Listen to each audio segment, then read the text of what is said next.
Well, hello, everyone. Welcome to Center Court. We are focusing on executive MBA programs today, and we have with us representatives of two very good programs, one at Brown University and the other at the University of Texas in Austin, the McCombs School of Business. From Brown, we have Brendan McNally. Brendan is the program director of the Brown University Executive MBA, and from UT, in Austin, we have Alma Moore, who is the Director of Working Professional Career Education and Coaching. We are going to talk about where an EMBA can take your career. So welcome, welcome, Brendan and Alma. Glad to be here with you. Glad to be here. Great. Yeah, thanks for having us. So, Brendan, let's start with you. I know, for example, that Brown University doesn't actually have a business school and that your program is very unique. So let's talk a little bit about your program. Introduce it to us. Give us a sense of what people learn in it and what the structure of it and how it's differentiated in the marketplace. Great. Thanks so much, John. So the program that I'm involved in is called the IE Brown Executive MBA program, and it's a partnership. There's a number of these EMBAs, EMBAs out there that have partner institutions. IE is one of the premier business schools. They're based in Madrid, Spain, known throughout the globe, and really since the 1970s and 80s have been in the forefront of curricular innovation, and in particular, working online and the delivery of such. And as you had mentioned, Brown doesn't have a business school, but the partnership started probably about 15 years ago, where we felt from Brown's perspective that we could really add a lot of social sciences, some humanities-based classes with IE's strength in business to offer a very unique executive MBA experience. So we've been at it for about 15 years. It's a true partnership. About half the curriculum is delivered by Brown faculty and the other with IE. We're 15 months long. And we have 5 residential sessions that in between we go online. And students get the opportunity to spend class time with faculty, with their classmates at IE in Madrid twice. They come to Brown twice. And then we have a 1-week immersion program in Cape Town, South Africa, where students work on projects with entrepreneurs and NGOs to solve a challenging business problem. So I think in just a real quick unique, it's a different way. It's really kind of infusing a liberal arts approach to a business education by getting students exposed to the way different disciplines look at many of the global challenges that we all face. So to have classes from sociologists, from economists, from people in environmental sciences that deal with business issues, but from their disciplinary areas of expertise. Yeah, that's a terrific overview. Thank you, Brendan. And Alma, how about at UT? Yeah, thanks for the question, John. So I work at the McCombs School of Business, which is housed within the beautiful University of Texas at Austin and its immense ecosystem. Our executive MBA program is a 21-month program. It is a fully in-person program, so we really focus on building community, leveraging each other, and really sort of immersing within the program, within everything that UT McCombs has to offer. And we are ranked actually number 10 and just recently released by Poets and Quants. So we're very excited and celebrating really all the great work of our faculty and staff who are part of the program. And as a matter of fact, some of the strengths of the program are really the tailoring that our faculty does. We have obviously a very strong business school overall, but for this particular program, we do tailor all of our content specifically to executives. So it looks very different and conversations are at a different level that fits this population. And kind of Brandon touched on immersives. We also focus on immersing our executives into experiencing in several different locations while they're here. Obviously, they're going to leverage all the great things that Austin has to offer. It's vibrant tech and startup scene, but we also take our executives to New York, DC, Dallas, as well as global immersions. And a big focus of those is really immersive learning experiences, but also leveraging our alumni network.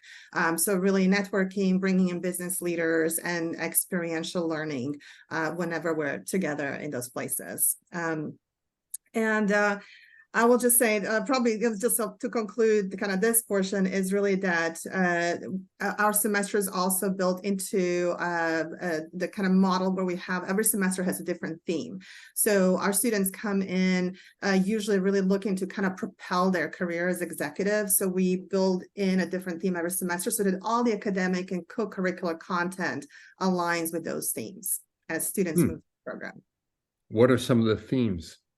Yeah, so for example, I will just highlight one. The very first semester, it's the language of business, which means our students get a special executive leadership seminar where they really learn how to differently position themselves. They also do different classes where they learn how to reshape who they are as managers, organizational behavior, and things of that nature. We do fun things like improv with them to kind of help them really step on a stage, as their leadership scope grows.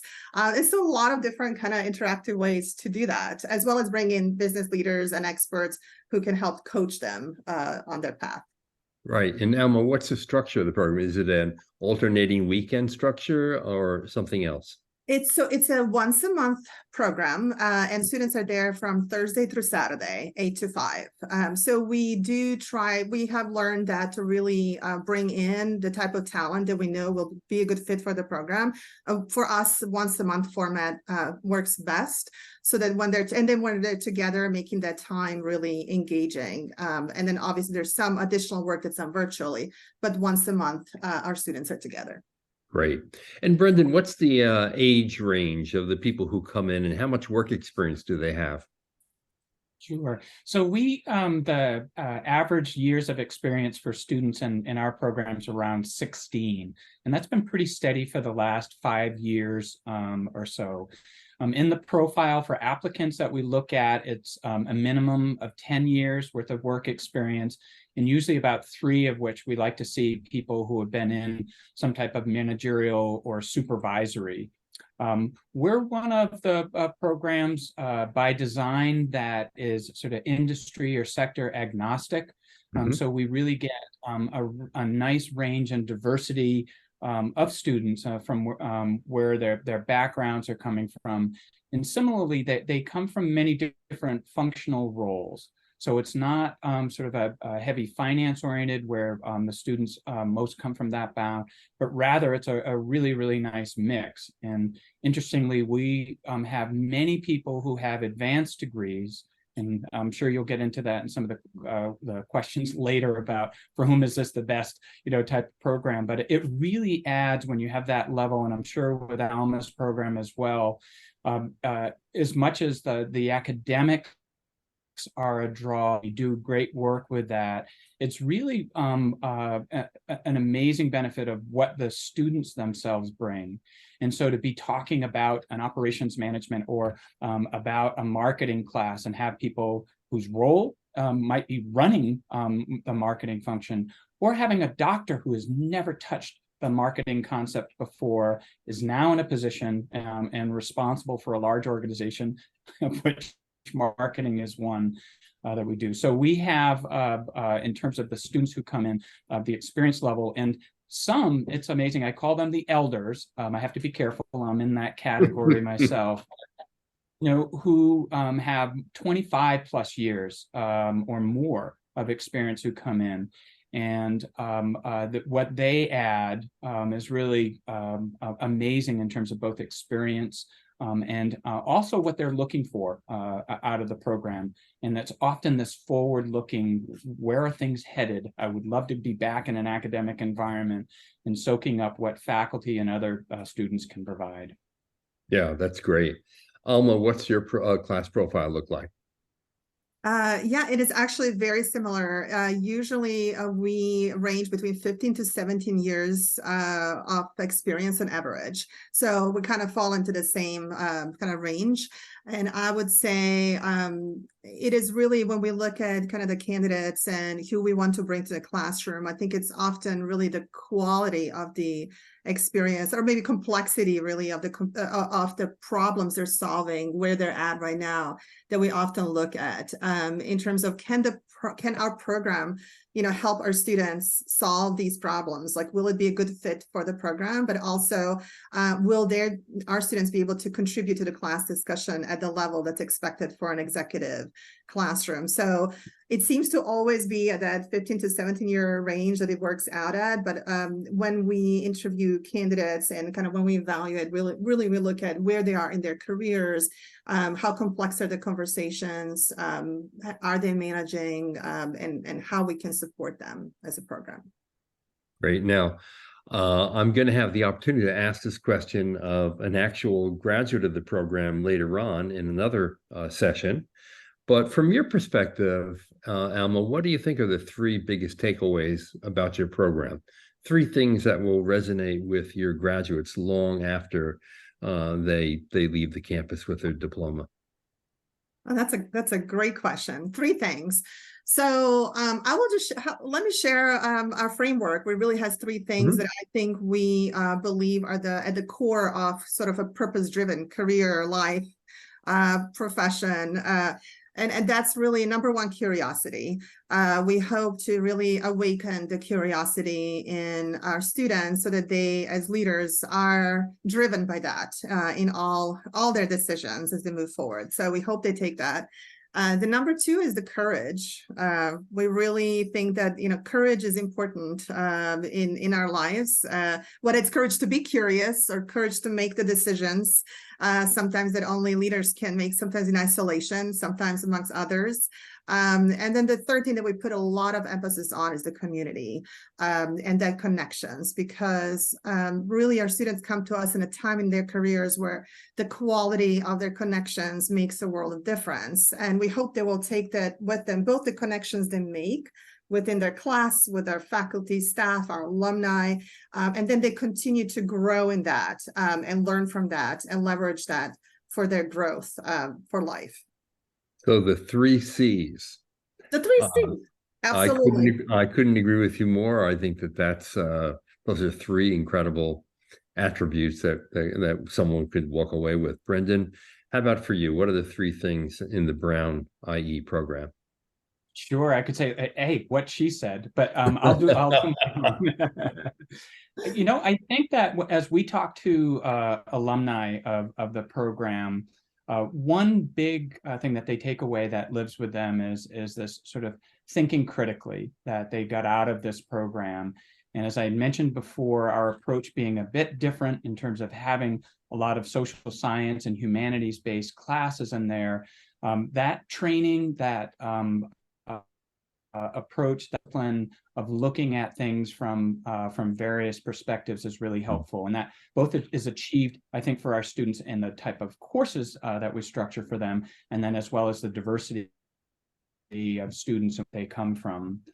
I think the second thing that we find is if it's Brown, perhaps, but there's a very, very strong ethos in our program around making an impact, a social impact. And I was just blown away last March when the most recent cohort was there, of people getting up without scripting, without us asking them to say anything other than tell us who you are, almost to a person wanting to use this business education to improve their organization, their communities, their lives. So an MBA with a conscience, we haven't coined that, but it has been something that's very, very strong. And from faculty, both from IE and Brown. So that would be number two.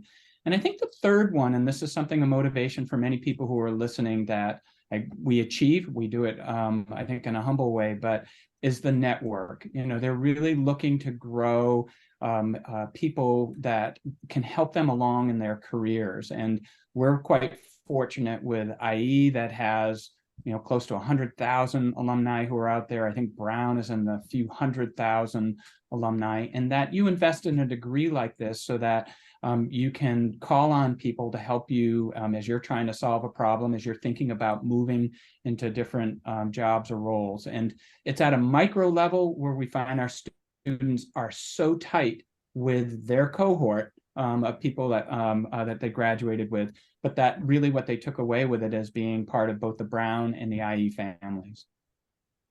So Brendan, I wonder if you could step back and tell me, why do you think students choose to get an MBA, an executive MBA in the first place? Yeah. So there's a couple of categories that I found in the time that I've been here. There's one where I'll put it, and again, as Alma had mentioned, and is that these programs are designed for people who are mid-career, some of whom are later career. But I find that there are some who are the rising stars. They're really doing well in their careers and have not often had formal business education. And so for them to come in, their companies are looking for them to do more, to do better. And a program like ours really gets them the language, the problem-solving approach, and around people who are achievers. So there's a profile of students that, again, with 10 to 15 years of experience, but they're really skyrocketing in their career. We also have, and as I joked, but sort of the elder statespeople, if you will, that are later in their careers. And what we have found is that those are ones who have risen. They're often out of their element in the business language and skills or approach, or think they are. And again, I gave the example of a doctor. We have lawyers, we have engineers, and it's people who are now in those roles where they're managing large groups of people. They have budgetary responsibilities. They're responsible figuring out the nature of work. We're just coming out of this, pandemic. And that for them, there's a bit of perhaps an insecurity is like, boy, I don't know what I don't know.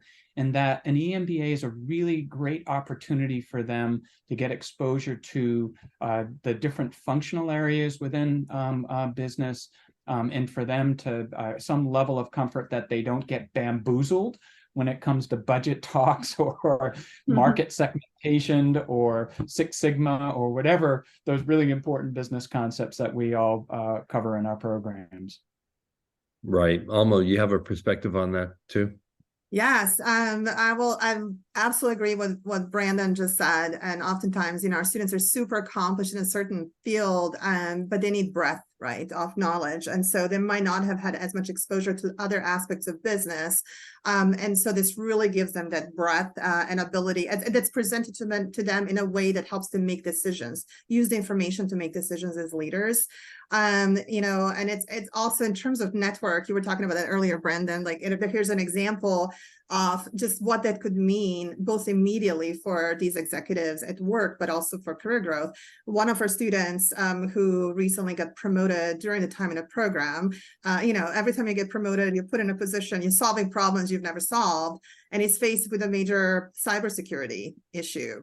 What does he do? The first, place to go? Calls the classmate who is working in that space, and within the weekend, they have the problem figured out. He has a plan forward, and he has a trusted advisor that he can call on.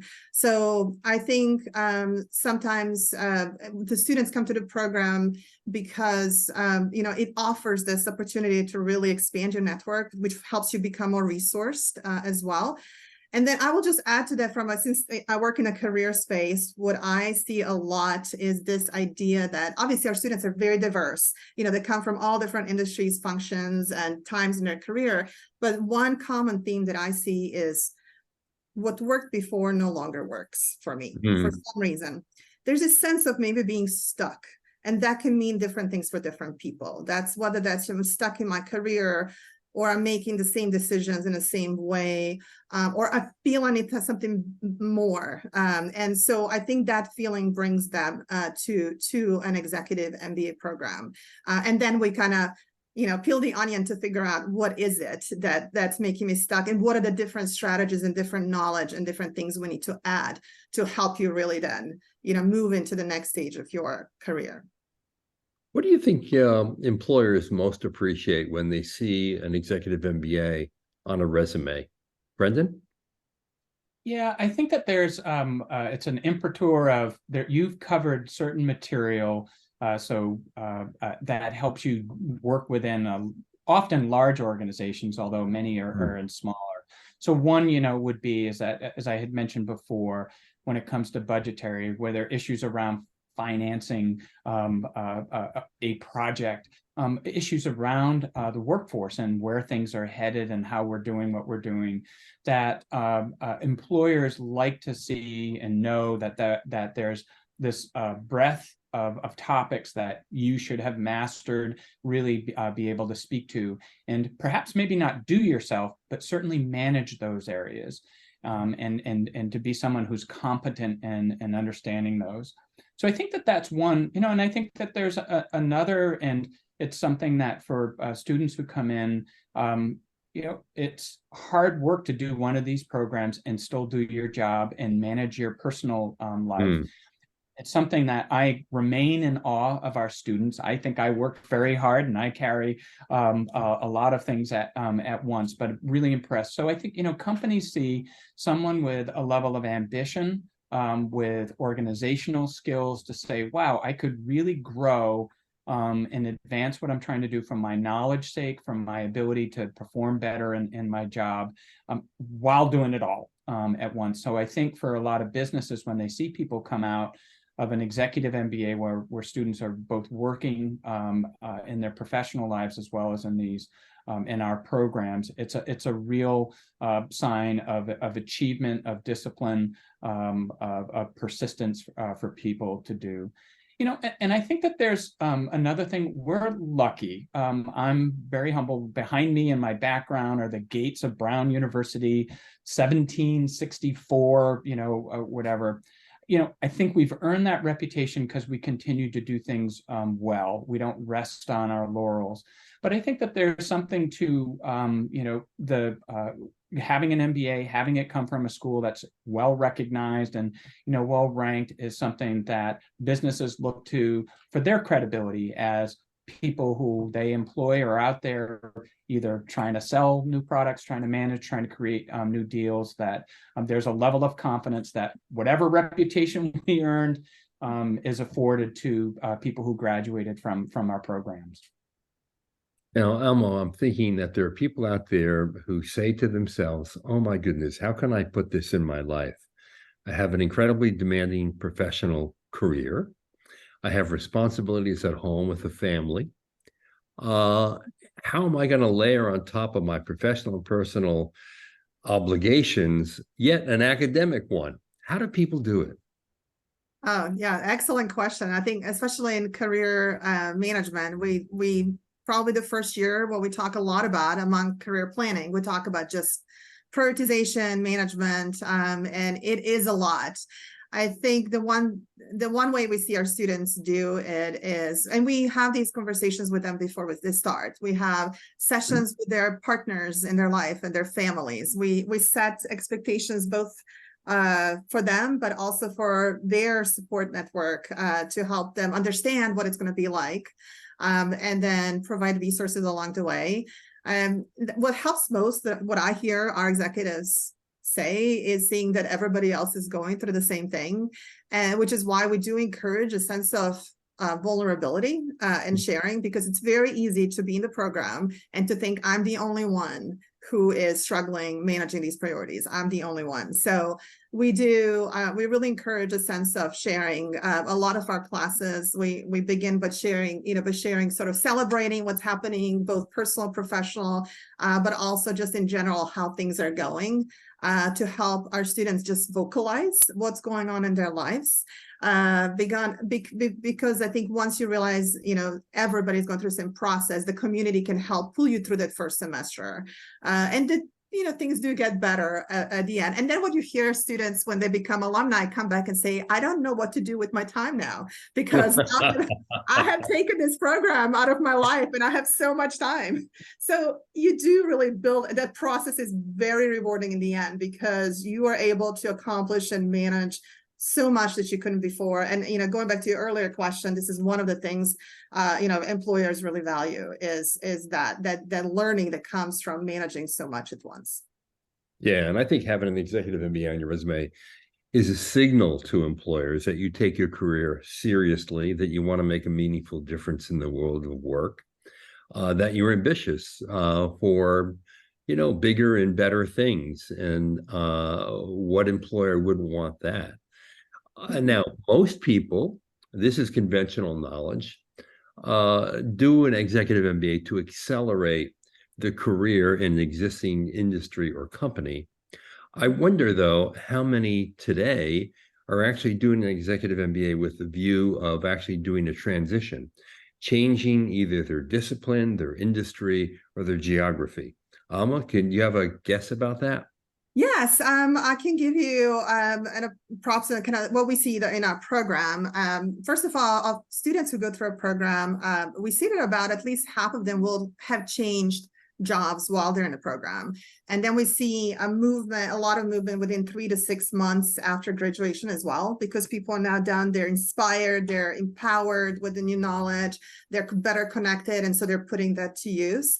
I would say we see honestly, about an equal amount of both. We see people enhance, we call the group enhancer, we see people enhance and they leverage the skills to move up. And then we see people switch industries. For us, being in Austin, tech is pretty big, as is consulting. Renewables are big right now, and so on. So what's most interesting, though, is what I observe is that when we have a new class start, then we meet them and we ask them, what do you guys want to do? What are your goals?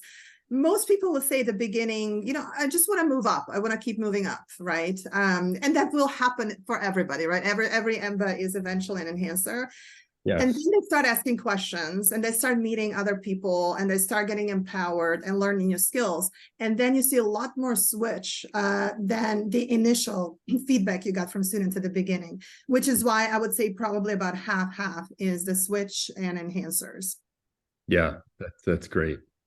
Now, Brendan, if you were in the position to advise someone who's a prospective applicant about what they should be thinking about for an executive MBA program, what should they be considering? Sure. Yep. And I would echo what Alma was saying. We're probably about the same in terms of students who are coming in knowing that they have a goal at some point, to be moving up and moving over.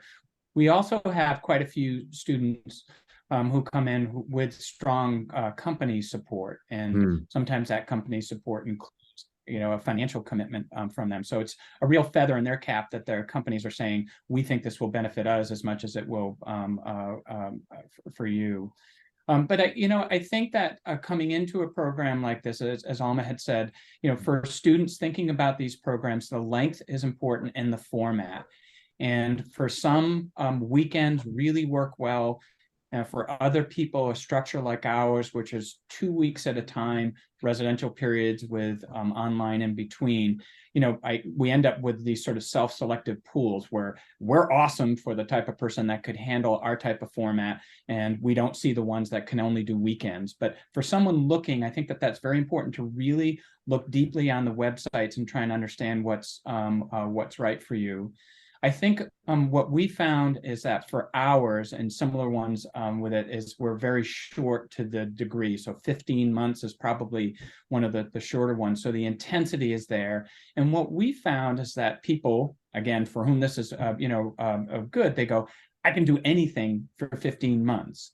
And it's really an amazing display of organizing life to do that, so that they carving out the time. Obviously, they have to do their jobs, but we understand, and similar to what Alma was saying, is what you need to do to organize your life. I am not responsible for any divorces that I know of over the 5 years I've been with the program. I am responsible for marriages and children born and other really important life things. So I think for people thinking about this, you have to be ready to really dive in. For many people, and I don't do this to scare people. I hope actually it's what gets people excited about this. But for many, it's been a long time since they were in school. So reading a lot, writing papers, taking exams, doing presentations together, many of those things you might do at work, but being back in an academic environment where you're graded scares some people, but you should be ready to embrace it. And I just, one thing that I liked is Brown has been known for its teaching, and those some of the recent ratings that just came out yesterday, U.S. News and World Report. All of the faculty who teach in our program also teach undergraduates at Brown. And what I've loved is to hear them talk about how they love the EMBA students because they bring real world experience. And so it's something where we can talk about elasticity of demand. All you out there who wanted to go back to your econ classes, and then have someone who's actually lived and saying, wait, okay, those theories are okay, but I'd love to challenge you, dear professor, on this, and that. So my advice to people thinking about these programs is having that level of excitement to be learning, to grow. And it can really enrich the experience because you're going to be reaching out to faculty, to your classmates, to staff, and for us at both of the institutions. Emma, your advice? That was really well said, Brandon. And that idea of being ready is extremely important because, as we discussed, it is a big commitment. And I would say for us, just more practically, I think what we found really helps is just coming and visiting the classroom. So we have, we call them Discover McCombs events monthly. And our students, when they joined the program, said that was really where they realized either they got really, really excited or they realized maybe they're not ready and they need to reconsider. So that is, that is a helpful way to figure out if that's the right thing for you now. Yeah, I always say visit the campus, be a fly on the wall in a class, maybe have lunch or coffee with the current student. Even if you get a chance to speak to the faculty in a subject area that you're very keen on. And the other thing about these programs that I'll add is, if you majored in business years ago, you've been practicing in a given discipline, you may know a lot about that discipline, and you may know a little bit about accounting and marketing and strategy and things like that, even if it was many years ago. But you may not know about the latest thinking on sustainability and how it affects corporate culture in companies and business opportunities. And you may not know how companies are employing or will employ artificial intelligence and machine learning in the future, or how companies are dealing with diversity and inclusion, or how they are harnessing the overwhelming amounts of data through analytics to help in smart decision making. So these are all new things that are taught in executive MBA programs and very important and valuable. Above and beyond increasing that curiosity, intellectual curiosity, bringing a sense of courage to the job, which is one attribute of leadership that I truly believe in. When I was editor-in-chief of Fast Company magazine, I actually created one entire magazine about courage, putting, of course, the Cowardly Lion on our cover. And then community. You graduate from one of these programs, you join a network of people who are like you, who want to do something with their lives that are meaningful. And you can lean on them, you can gain support from them throughout the rest of your life and your career. And these are the kinds of people that you want around your dinner table at night. So there you have it. Brendan and Alma, thank you so much for participating here. Really appreciate it. Right. Thank you, for John. having us. Thank you, Thank John. you, Alma. Thank you, Brandon.